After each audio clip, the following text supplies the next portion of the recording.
It all started when Liz Sanders introduced the topic of social design to us at a class at Ohio State.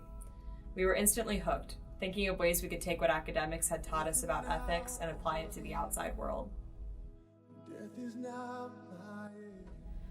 Having connections through local churches, we quickly got in touch with She Has a Name, an organization that started within Veritas Community Church 6 years ago with the mission of vocalizing this Columbus effort against human trafficking. The development director, Courtney Schmockers, was more than willing to work alongside us throughout the semester to uncover problems we could solve together.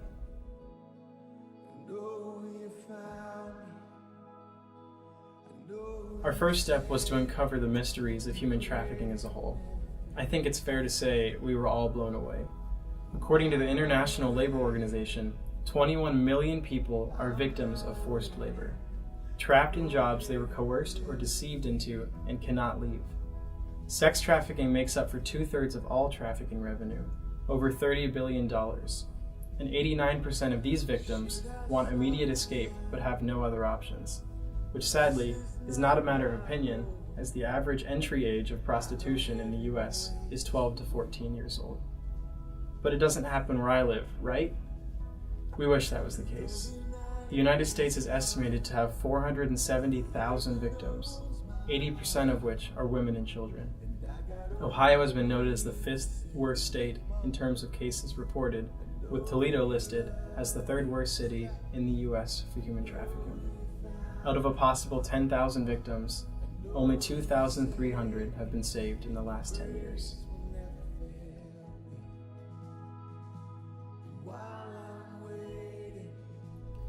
After hearing about the issue of human trafficking, there were 2 couples here at Veritas Community Church who really felt called to have an active response to the issue. They began by selling t-shirts, raising awareness, and sending any proceeds to other organizations who were out fighting human trafficking. Over the course of several years, we've developed into a full-fledged organization with staff as well as volunteers contributing to our efforts to equip survivors to vocalize the issue of human trafficking here in Columbus, and to host fundraisers and continue to provide support to outside organizations who care directly for survivors.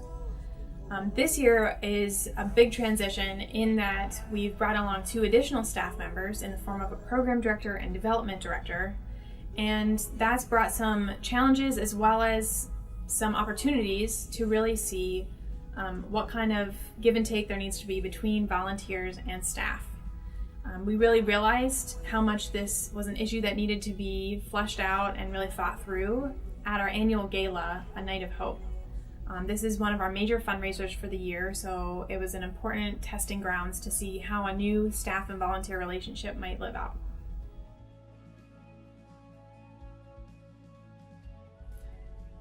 Being such an important event for She Has a Name, we strategized how we could best analyze the full scope of the gala.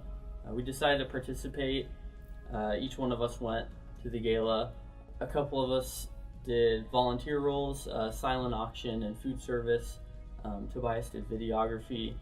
And by the end of the event, it was clear that the gala was brought in similar funds to the years before. And we saw several opportunities for improvement.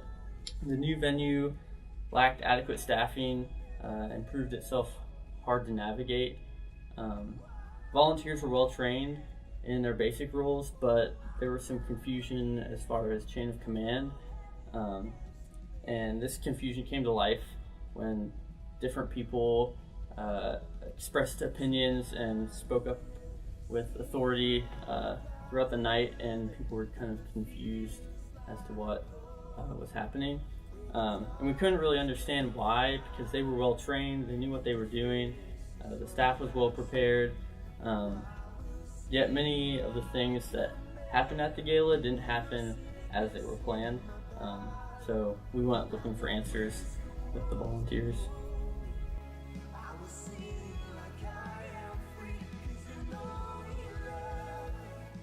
After the gala, we met up with Courtney to talk through how the staff wanted to improve future events. With insights she offered, we ran a workshop for gala participants to understand their perspective on the fundraiser's success.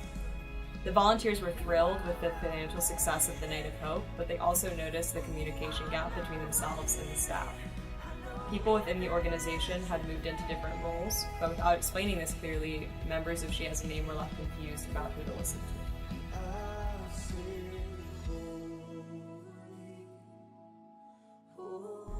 This was a design opportunity our research team was looking for. While the nature of the organization is to answer tough questions, the directors spent extra time trying to efficiently connect volunteers to the mission. To streamline this process, we decided to create an asset that could act as the handbook for She Has a Name. Through this, the staff directors would be able to easily distribute materials, answer questions, and set up events, all by referring people to one master document. Our hope is that this resource supplements the abilities of the members, allowing them to spend their time more efficiently fighting the anti-human trafficking effort, and in turn, freeing humans just like you and me from modern-day slavery. As it is.